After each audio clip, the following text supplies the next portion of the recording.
And we are live. Welcome, mystery and thriller fans. I'm your on-air host, Sara DiVello, and I'm so excited to host live from Hawaii, Liao Butler, here to give us the inside scoop on her brand new book, Someone Else's Life.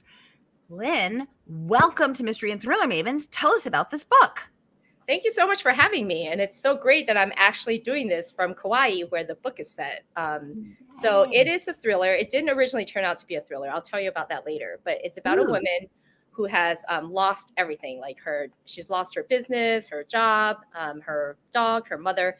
And and then her and her husband restrained, and then something almost happens to their son. So they decide to move to Kauai to start over. But then strange things start happening in Kauai. Like she feels like she's being watched. She keeps finding things she's lost. Like she's not sure if she's losing her mind. And then during a storm, a very bad storm, she's home alone. Somebody appears at her door and she lets her in. And she thinks it's a stranger, but it turns out that she's not. And since it's a thriller, some bad things are going to happen. And that's what it's about. Mostly takes place that one night in that storm. Ooh, well, I can't wait to get into every single delicious detail. But first, I just want to welcome everyone who's watching with us tonight. It is Mystery Monday, and because Mondays can be killer, we're going to make them a little less painful for you. So if you're new here, here's how it works. Every Monday for #Mystery Monday, I give you my handpicked featured authors, and you get to ask them anything. So ask Lynn about her debut work, this gorgeous cover with these birds of paradise flowers. Ask her what the heck, it was not even supposed to be a thriller. I know I got a lot of questions. Just get them going in the comments. This is your time to talk to Lynn, and I will get those right over to you. So Lynn, I'm going to kick off. What the heck do you mean this wasn't going to be a thriller? So this is my third book. I wrote 2 books before this, and they both came out during the pandemic. They're with Berkeley, which is an imprint of Penguin Random House, and they were marketed as, they called it upmarket women's fiction, book club fiction. So they're like family dramas, kind of like in the vein of Amy Tan, that kind of stuff. And this was supposed to be my option for my third book. I wrote this during the pandemic, and I had I guess he was 7 at the time, 7-year-old, and I had to pandemic homeschool. So it was horrible, and he did not like it. I did not like it. I started to get stabby. So I started killing people off in the book, and then there was a stalker, and then an accidental murder, an intentional murder. And my agent was like, Lynn, I can't give this to your editor. This is not upmarket, feel good family drama. This is a thriller. I was like, oh, I accidentally wrote a thriller. And so she took it out on sub and sold a book. Isn't that funny? That is funny. So I had no idea how to write thrillers. So. Wow. So you accidentally wrote a thriller feeling kind of stabby, which we all can relate to.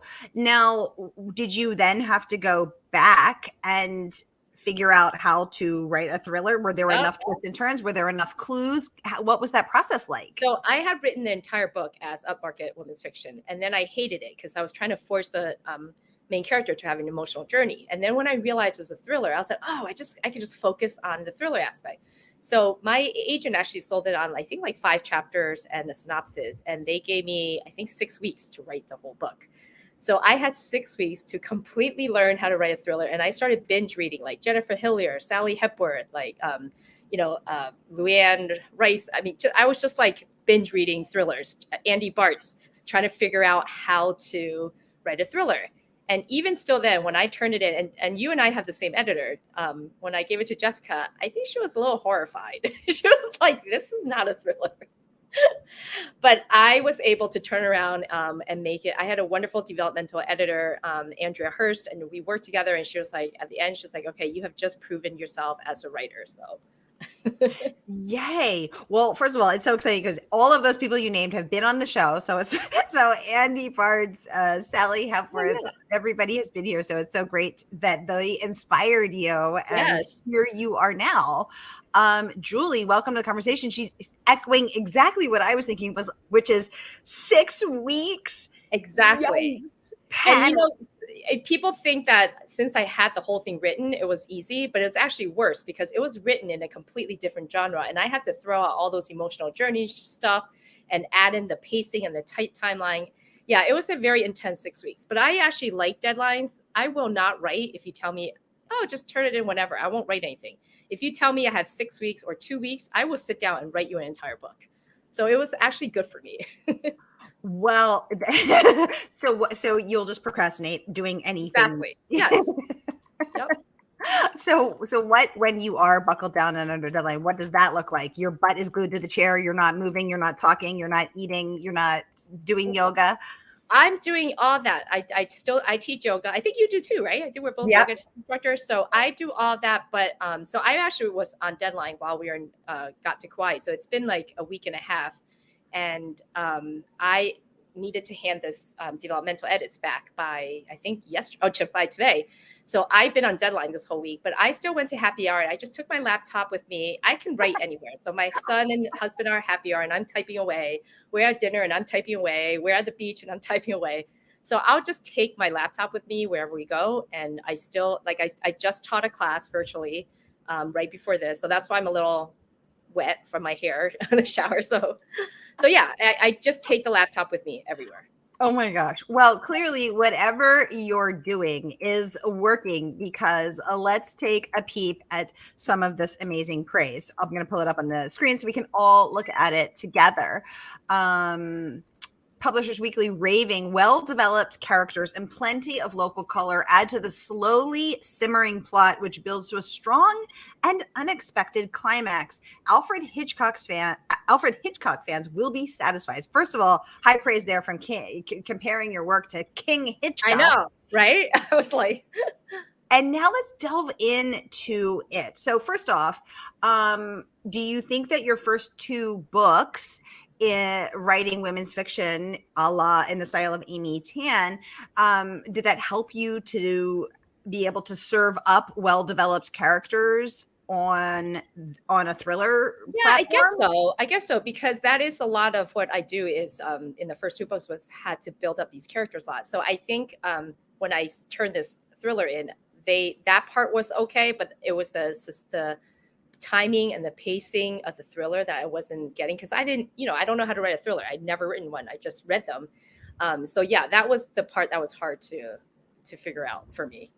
So, okay, good to know the inside scoop here. Now, let's talk about the next part in terms of the simmering plot, which builds to a strong and unexpected climax. So was the climax unexpected for you? What are you, a plotter? Are you a pantser? Did you always know how it was going to end? Did it come as a shock to you? Give us the scoop on that.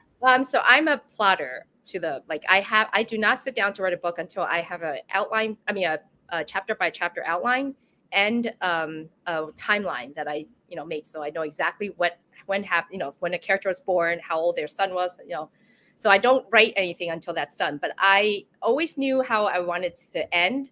But Jessica, our editor, wanted me. She's like, well, I think that's kind of dangling a little. We need to have a more definitive ending for the readers. So I did end up changing that. But the slow simmering burn, I always knew that's what I wanted to do, because it was like, it really just takes place, the majority, like 75% of the book, over one night between two characters. And I know you're not supposed to read negative reviews, but I do sometimes, not on purpose. So just, you go to check your rating and then a 1-star review pops up. And I know people say they didn't like that, but the people who actually read the whole book said it worked for them because it was building up that slow burn. So what do you think? So I love a slow burn. I know some people like it sort of twist, right, twist. And I actually wonder if the industry isn't shifting a little more toward such a focus on the, on the twist, that we're losing some other things alongside. Right. So I love me a slow simmer. What do you think the secret is? 3 books in, 1 thriller, 2 women's fiction. What do you think the secret is to building that slow simmer effectively? I have no idea. After just finishing writing my 4th thriller, I handed it to my editor and I'm like, oh my God, this sucks. I don't know how to write a thriller. She's going to be like, tear this apart. This is not good. So I really think it's an instinctive thing. Like people, there are people who are analytical. They're like, okay, by a quarter in, you should have this plot or this thing. And for me, it's more of an instinct. Like some books just happen, to everything happens and you're just like, oh my God. Like I just read a book that was like that.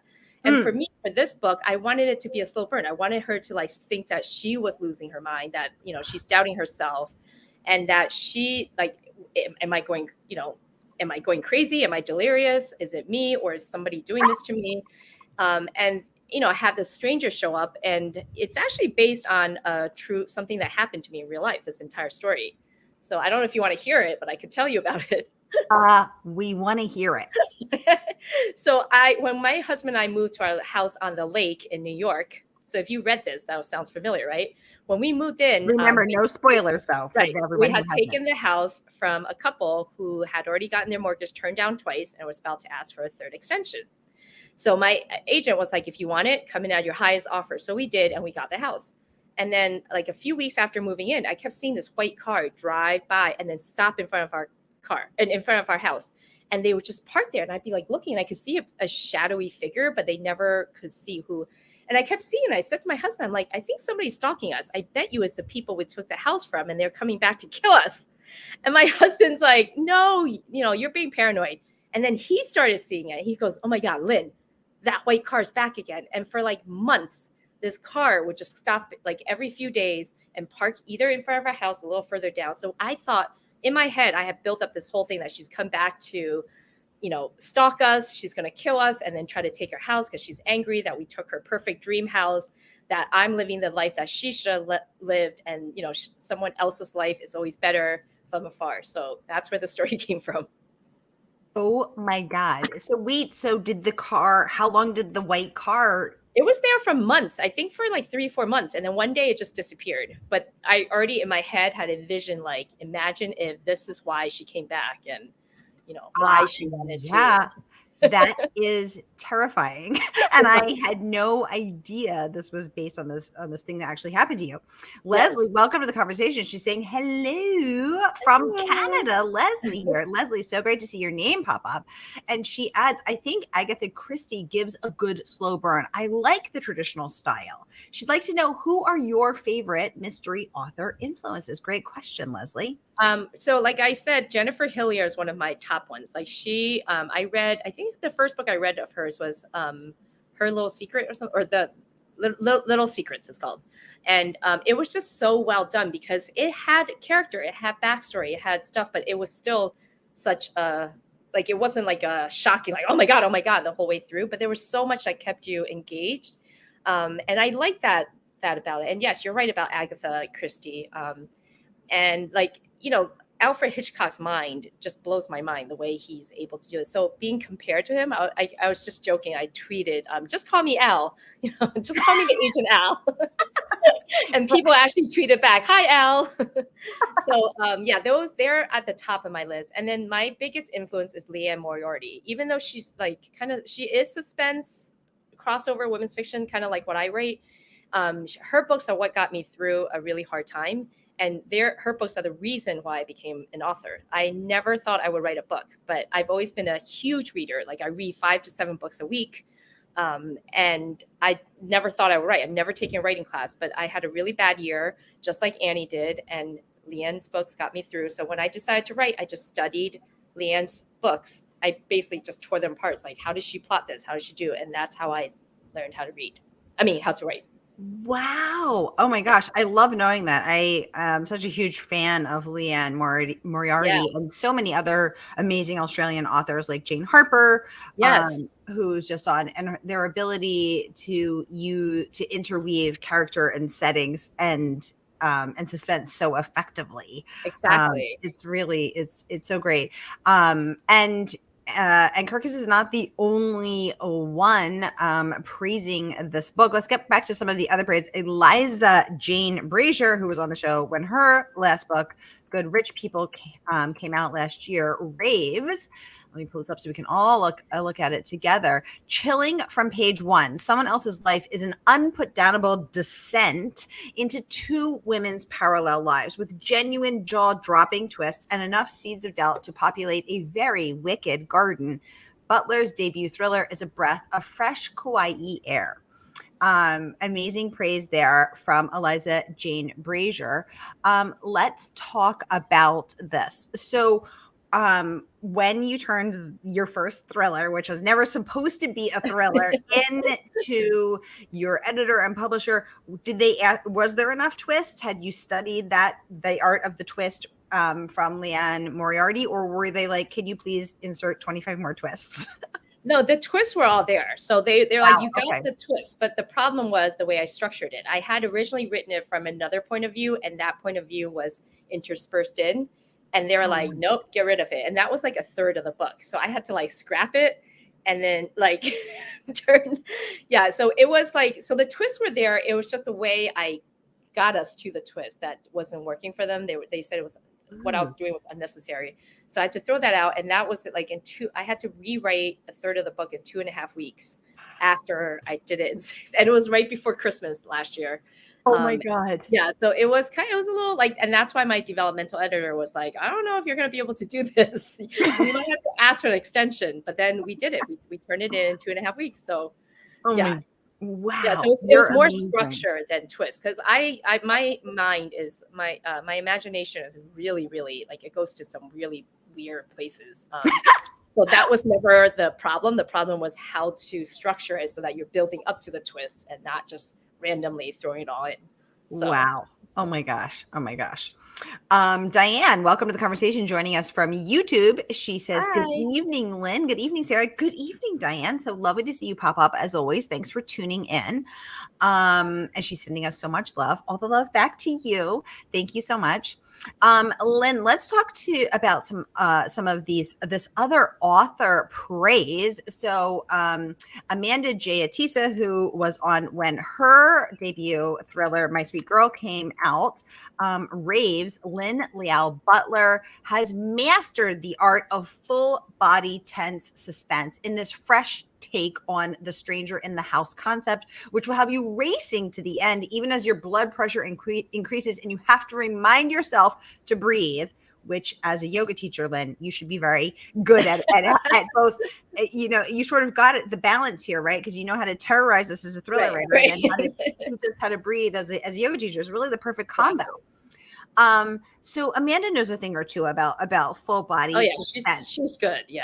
She's amazing. Yeah. So she, in fact, won the Thriller of the Year award for that book. Yes. Now, tell us, what do you, and here she's praising your ability to build suspense. So what do you, which is so key, because if you're not building that suspense, the readers will just, lose interest. So what do you think the secret is to doing that really well, skillfully?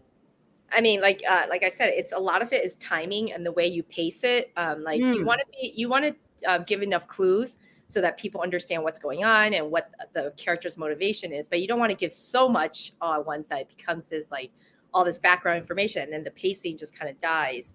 And that's still something that I'm working on is, knowing how to pace it correctly so that you get to the twist or you get to the hint and the clue without bogging yourself down, but giving it enough backstory so they understand why is the character doing this? Why is she making these bad decisions?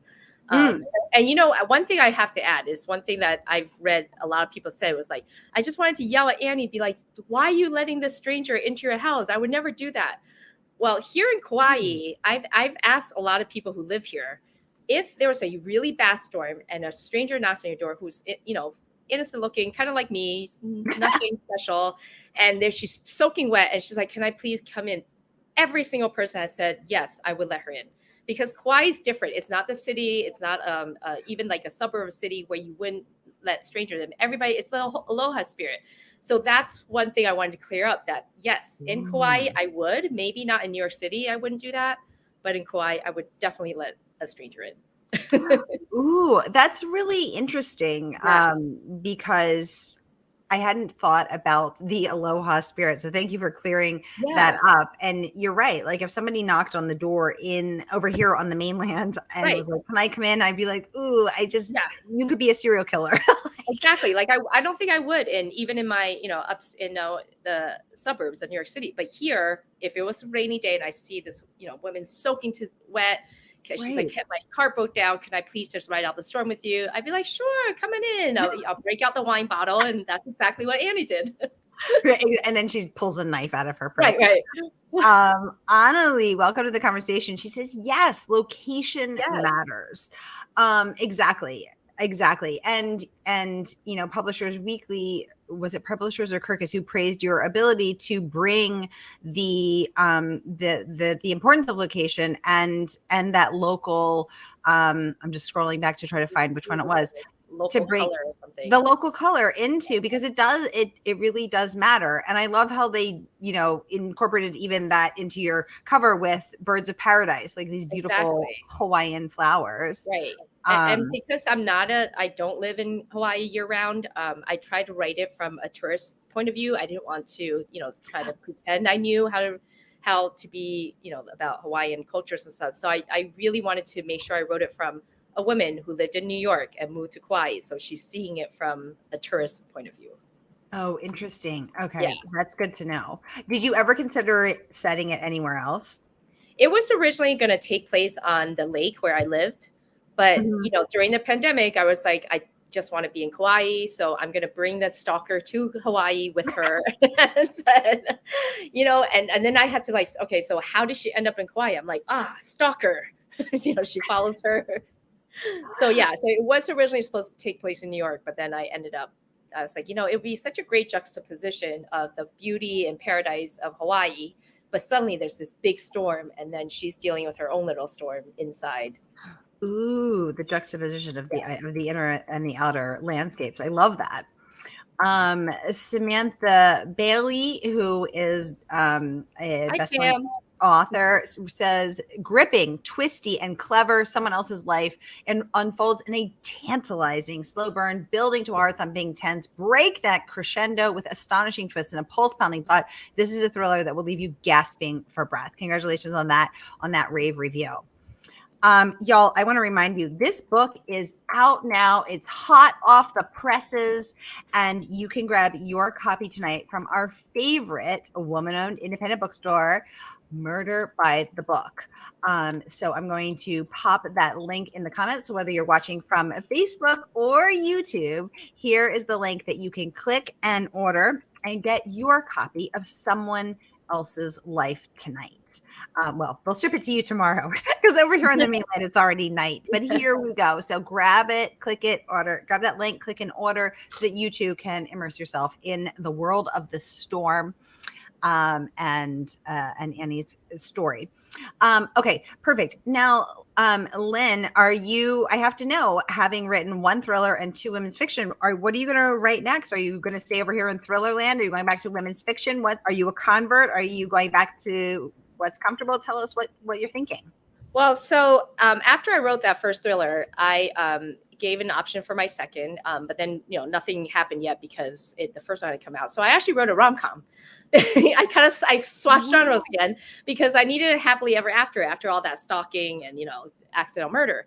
So I wrote a rom-com. My agent tried to sell it, but my author brand is getting all over the place now. I'm upmarket thrillers and then rom-com. So we weren't able to sell it. It had a lot of interest. So at the end of last year, we decided I was going to self-publish it under Liao, just my maiden name.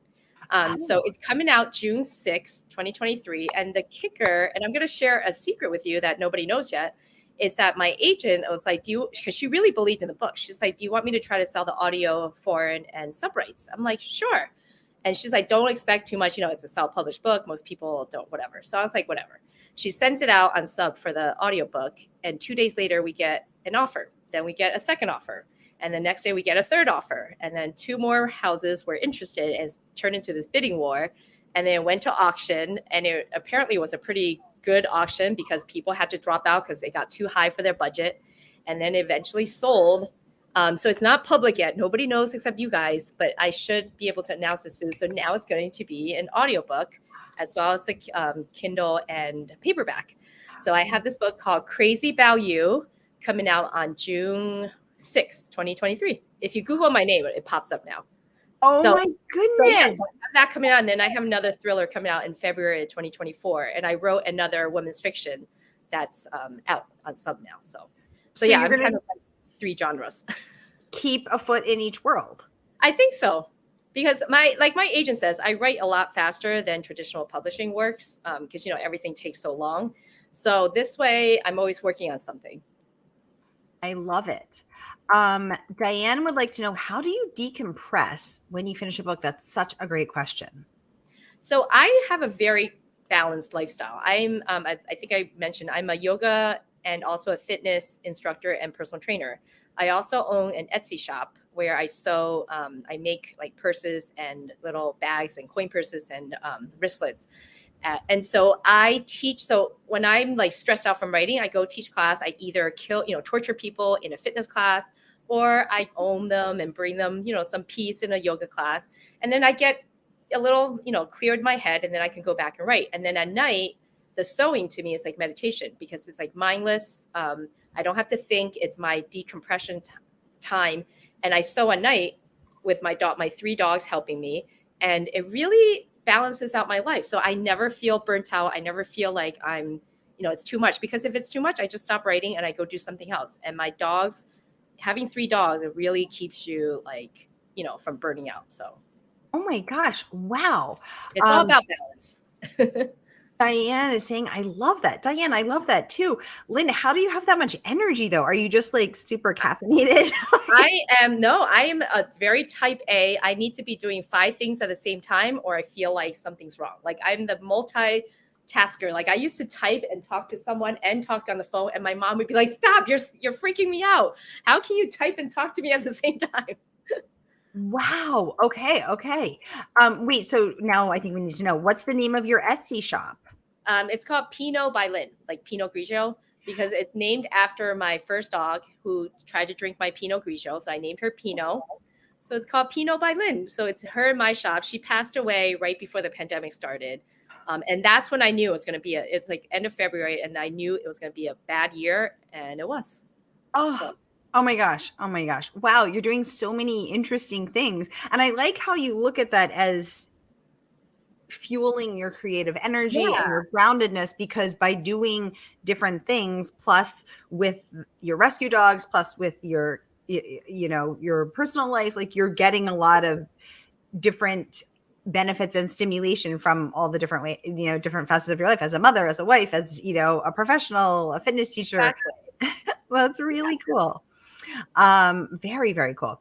Y'all, I want to remind you, the book is out now. So I'm going to post that link again in the comments. So here it is. Chris, welcome to the conversation, saying, just got here. Loving this interview. So interesting. Chris, thanks so much for joining us and the kind words. I see you're logging on for YouTube. We have 3 minutes left. So let us know. I think I can get at least 2 more questions in. Let us know if you have any questions at all. Diane is saying, this is so cool. I totally agree. Oh, she wants to know, do you think you should release it under a pen name? Okay, yeah. So you're keeping your rom-coms under Lynn Liao. So I'm going to do the rom-com as just Lynn Liao. And then my agent and I have decided, because my upmarket fiction always has a thriller element in it, so it's close enough to a thriller. So my thriller and upmarket will stay Lynn Liao Butler. Okay, so thriller and upmarket fiction, upmarket. Lynn Liao Butler. Okay. And are you doing that so that people, because obviously it's not like your pen name is right. So here's the conversation we had. As a person of color and an author of color, my agent has said that it's hard enough for you to get your name out there, that if you start to dilute your brand, people are going to have a hard time finding you. So they still want to be able to find me because if you Google Lynn Liao Butler stuff pops up too, but it's different enough that it's on a separate platform, I guess you call it, that if the book bombs, she can still sell my other books. So in case the rom-com, and I already said to her, like, I don't think the only reason I did this book was as a palate cleanser. So I don't necessarily need to publish traditionally a rom-com. Like, I'd be happy to keep self-publishing myself. So that's why we decided to do it this way. We originally decided to do like LL Butler or Lynn something, but then we were like, you know what? It's going to be hard enough for people to find me. So here I am. I love that. And I think the strategy makes sense. So just so everyone's clear, Lynn will continue to write thriller and upmarket women's fiction under her full name, Lynn Liao Butler, and rom-com under Lynn Liao. Yes. Okay, perfect. Thank you for letting us know. What a pleasure to host you. You guys, I posted all of Lynn's amazing. Julie, last question coming in from Julie, coming in hot. Lynn, I was wondering this too, Julie. How do you find time to write? I mean, are you one of those super sleeper that only needs like 17 minutes of sleep a night? Like, I need 8 hours. I need 8 hours of sleep or I'm grumpy. I literally take my laptop with me everywhere. So when I'm on my son's swim meets or swim practice, I am writing. When, right now I'm in Kauai, I have it on the beach with me. I have it at happy hour. Like I said, at dinner, it's always out. And whenever the inspiration strikes, I just write. So it's just part of my life. That is a really great question, though, Julie, because I was wondering too, because I was like, my God, how did this woman has to be a super sleeper. So thank you for sharing that you do need your full 8 hours Yes. of beauty sleep. I've never related to anything more. Yes. Otherwise, I'm a grumpy pants, and you do not want to be near me. Yeah, samesies. Diane is laughing. I am laughing too, Diane, and she says she loves that. I totally love that, and I totally relate. What a perfect note to end on. Y'all, thank you for joining us. Lynn, thank you for joining us live from Hawaii to give us the inside scoop on someone else's life out now, y'all. And I just posted the link one more time so that you can grab your copy. Lynn, thanks for joining us. Thank you, Mystery and Thriller friends, for joining us. I'm back at the top of the hour with VM Burns. So go get a drink, go get a snack, and I'll see you then. Thank you so much. Thanks, Lynn.